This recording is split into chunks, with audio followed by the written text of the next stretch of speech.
Eu espero que esteja tudo bem. Comigo está tudo bem. E hoje voltando para mais um vídeo para falar um pouquinho sobre o filme sul-coreano Eu Vi o Diabo ou I Saw the Devil de 2010, tá? Mas antes de começar o vídeo, os lembretes de sempre. Se vocês gostam de cinema, audiovisual, ASMR, inscrevam-se aqui no canal, ativem o sininho, deixem um like ou um comentário, sempre ajuda muito. Acompanhem-nos no podcast Eu Quero Ver o Filme, tanto aqui no YouTube quanto no Instagram e nas plataformas de áudio. Aliás, no dia de hoje saiu um episódio especial sobre exatamente esse filme que eu vou falar no vídeo de hoje. Então, se quiser uma discussão mais aprofundada, né, sobre o filme, tem lá. E não é formato ASMR da gente, é formato tradicional.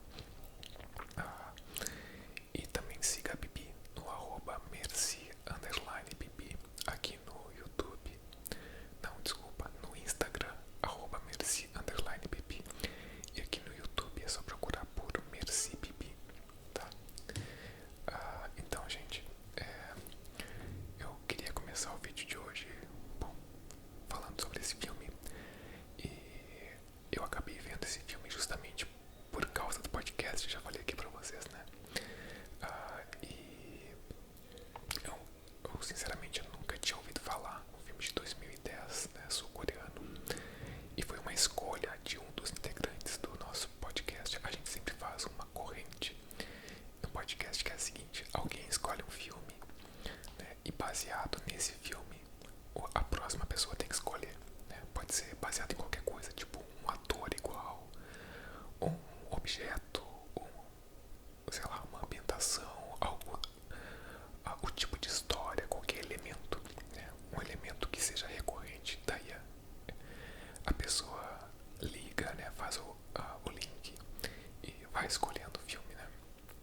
E esse filme, I Saw the Devil, né? Eu Vi o Diabo, foi escolhido pelo Wagner, meio que baseado no filme anterior, que foi Os Suspeitos, né?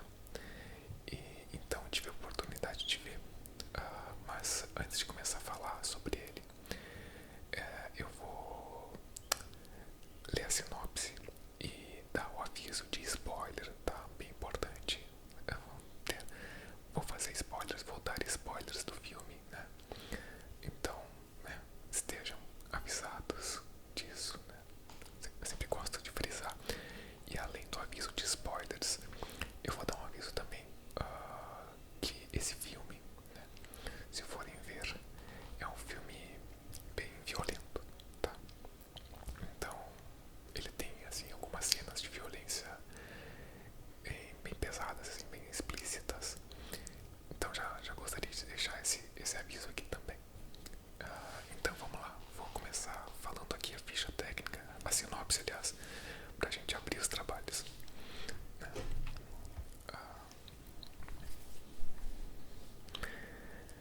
Tá, Eu Vi o Diabo é um filme de 2010, é um thriller, terror. E é dirigido por Ji Won Kim.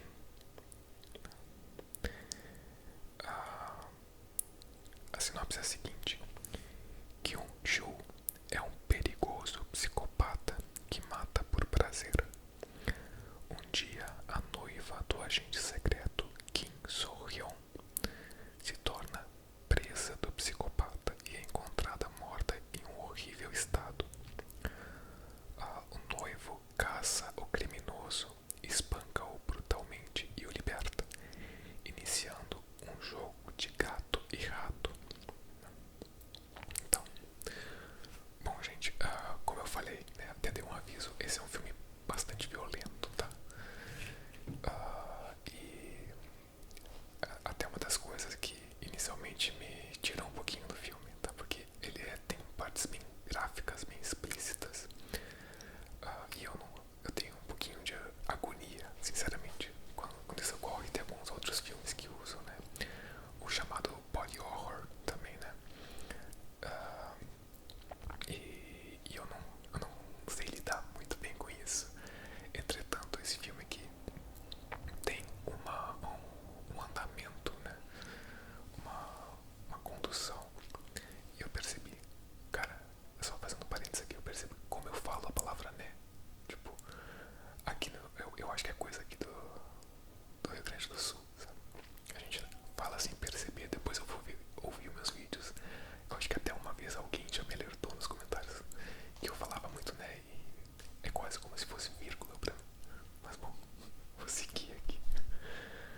esse cara, o Jang, e, bom, né, acaba cometendo um crime horrível. E a partir daí, esse agente secreto, o Kim, vai investigar o que aconteceu.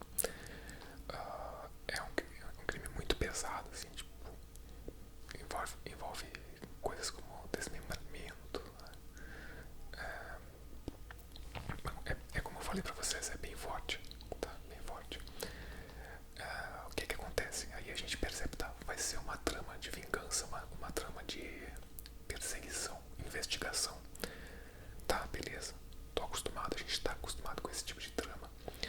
Mas, de cara, a gente já é jogado a situações de que o Kim vai lá, fica sabendo quem são suspeitos, vai atrás de um suspeito, vai atrás de outro suspeito. Até são cenas meio cômicas, assim, ele vai, espanca os caras, que ele não sabe exatamente se são os criminosos certos ou não, né? Se são os caras que mataram a noiva dele ou não. Ele vai lá e espanca os caras. E na terceira tentativa ele já acaba descobrindo, através, aliás, do contato com a família do Jang, que é esse psicopata, o Kim acaba descobrindo o paradeiro do Jang. E até uma questão bem importante ali pra trama, que quem fala onde o Jang está é o próprio filho do Jang. A gente já tem uma história ali pregressa de que ele tem o Jang, o psicopata, esse o vilão, ele tem um rompimento ali com a família, tem uma relação bem, talvez, desgastada ou até afastada, né, da família. E então o filho dele dá o paradeiro. E só que isso ocorre muito no começo do filme. Foi até uma coisa que a gente conversou ali no podcast, que é uma subversão de expectativa grande, né?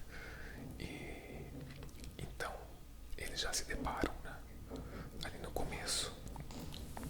E aí tu pensa, nossa, mas ainda tem muito tempo de filme pela frente, o que vai acontecer? Vai acabar agora? Como é que vai se desenvolver essa narrativa daqui pra frente? Se aquilo que tu pensa inicialmente que é o objeto de conflito, que é um mocinho tentando achar um vilão, né, cumprir sua vingança, se aquilo que tu pensa como espectador, que é o objeto de conflito, já foi superado com meia hora de filme, o que vem pela frente? Esse é o primeiro ponto interessante do filme. Aí a gente compreende, quando o Kim chega, o Jang tá numa estufa, tipo numa fazenda, eu acho. E aliás, o Kim, quando encontra o Jang, o Jang tá com uma outra vítima já. E o Kim acaba salvando, né, meio que involuntariamente. Mas ele se confronta com o Jang, meio que dá uma surra no Jang, machuca ele, e só que ele liberta o cara. Ou seja, ele não prende nada. E aí a gente fica com o questionamento, tá, mas o que esse cara quer? E aí a gente entende que a vingança planejada pelo Kim, que é, né, o agente secreto, é fazer esse cara sofrer, né, machucá-lo aos poucos, pra tentar fazer com que esse cara, esse psicopata, passe por um sofrimento equiparável ao que ele, Kim, está passando e o que ele proporcionou à esposa dele. Aí é que é o grande foco da narrativa, é falar sobre vingança, sobre as consequências da vingança no ser humano e sobre a tentativa de perseguição de algo, de reparação de algo que é irreparável. E o que isso faz com o ser humano? Eu acho que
e sempre, cara, sempre fazendo maldade.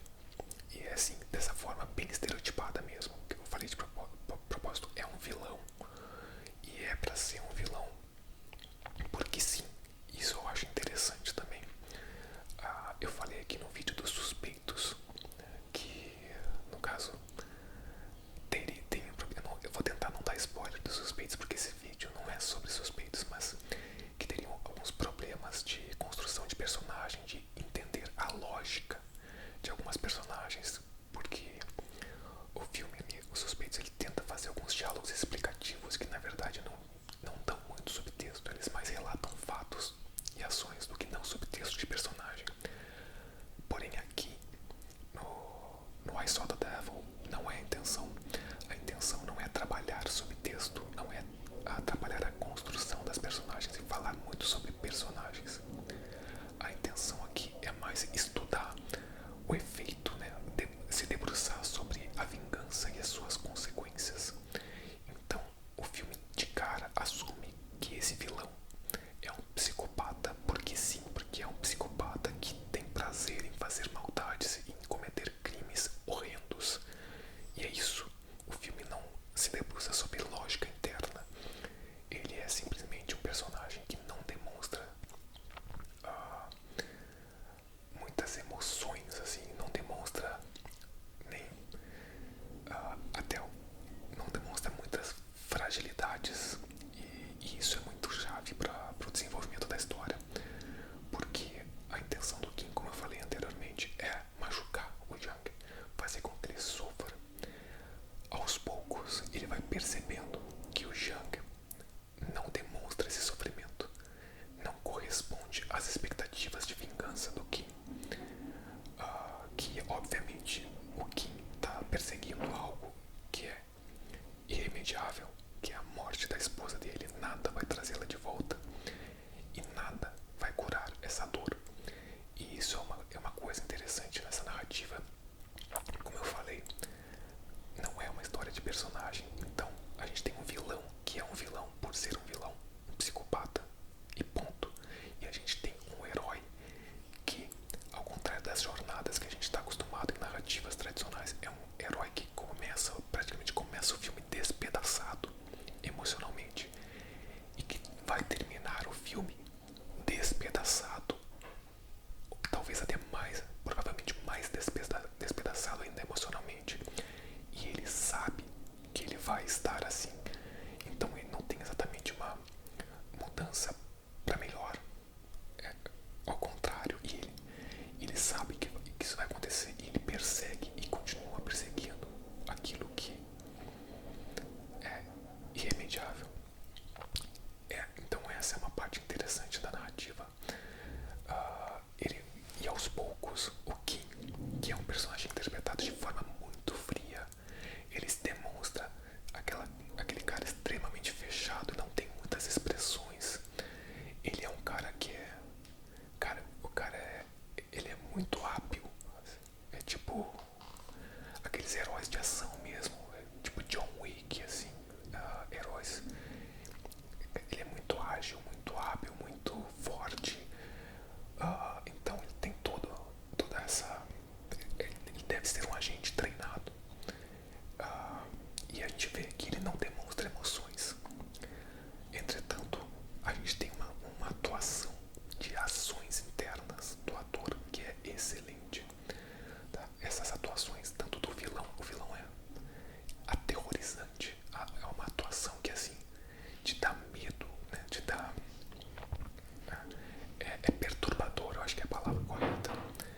E do Choi Min-sik. E até uma coisa que eu comentei com a Bibi, do quanto deve ser difícil para um ator, né, fazer um personagem assim. Deve ser uma coisa bem complicada. E ali eles estão muito bem, isso e sustenta muito. Sustenta muito. As cenas são bem dirigidas. A violência é uma coisa que foi comentada no podcast. A violência é explícita, tá? Entretanto, ela é exposta de uma forma mais crua do que na comparação com filmes estadunidenses, por exemplo, que tu tem uma preparação para uma cena que vai ser violenta. Ali, nesse filme parece que a violência é parte do contexto, não tem uma preparação de plano. Por exemplo, a gente está num plano aberto e vai acontecer um ato violento e ele acontece nesse mesmo plano aberto, não tem nenhuma preparação nem nada, é cru. Isso foi uma coisa que meus colegas comentaram ali no podcast, eu percebi que realmente dá um impacto diferente. E essa, cara, e é isso, entendeu? Eu acho que aqui o intuito é mostrar o quanto o Kim vai, aos poucos, protagonista, né?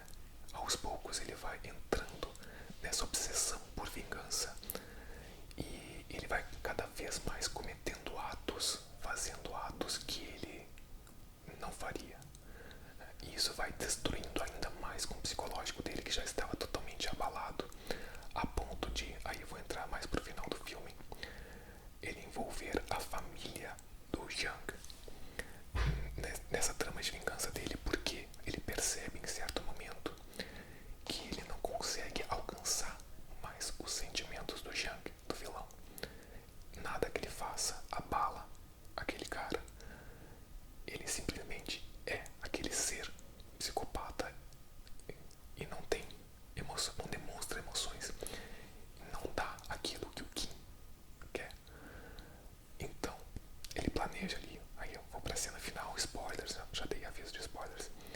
Ele planeja uma armadilha quando ele pega o Yang pela última vez. Ele planeja uma armadilha num galpão que ele sabe que a família do Yang vai atrás dele.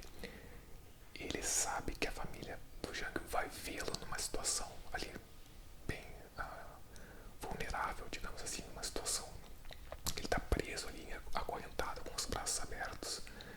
E ele cria uma armadilha para que a própria família do Yang acabe matando o Yang. E então é isso, sabe? Ele atinge quem não era o objeto da sua vingança, porque ele não consegue atingir quem era e ele não consegue reparar. E aí a gente tem uma cena final extremamente chocante, forte, talvez tão forte quanto a violência explícita do filme, que é o Kim, que é aquele personagem tão frio, tão sem expressões ao longo do filme, desabando emocionalmente. É muito forte a cena final desse filme. É isso, essa busca que destrói, né? Destrói a pessoa. E até foi uma brincadeira que a gente fez lá. Eu abri o podcast, já vou dar um spoiler aqui pra vocês, com uma fala do Seu Madruga, porque até falei, o Seu Madruga poderia analisar esse filme, porque ele é mais ou menos sobre a vingança nunca é plena, mata a alma e a envenena. E cara, filme sobre isso, inegavelmente é sobre isso, sobre as consequências da vingança para quem a persegue, né? E é isso, ao longo do caminho eu deixei passar algumas coisas aqui, tá? Falei só nos pontos chaves.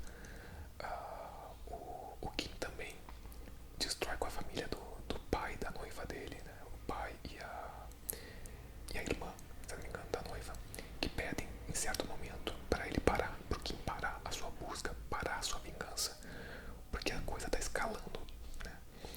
E ele não para, e acaba tendo consequências para a família também.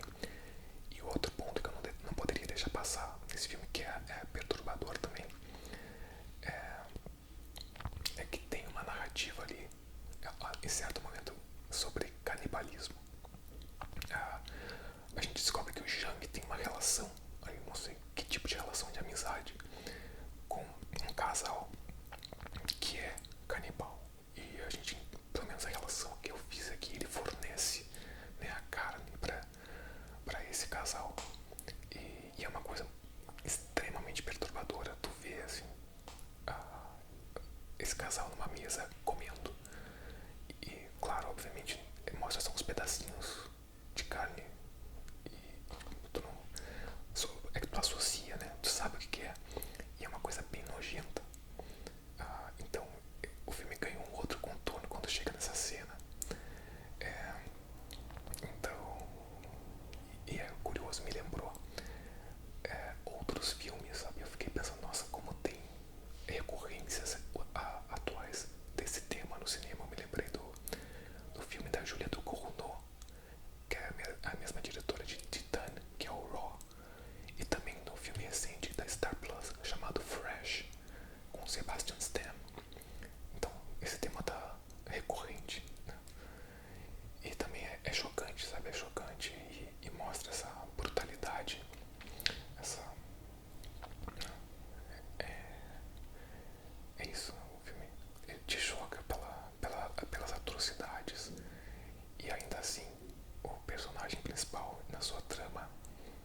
perseguição. Esse jogo é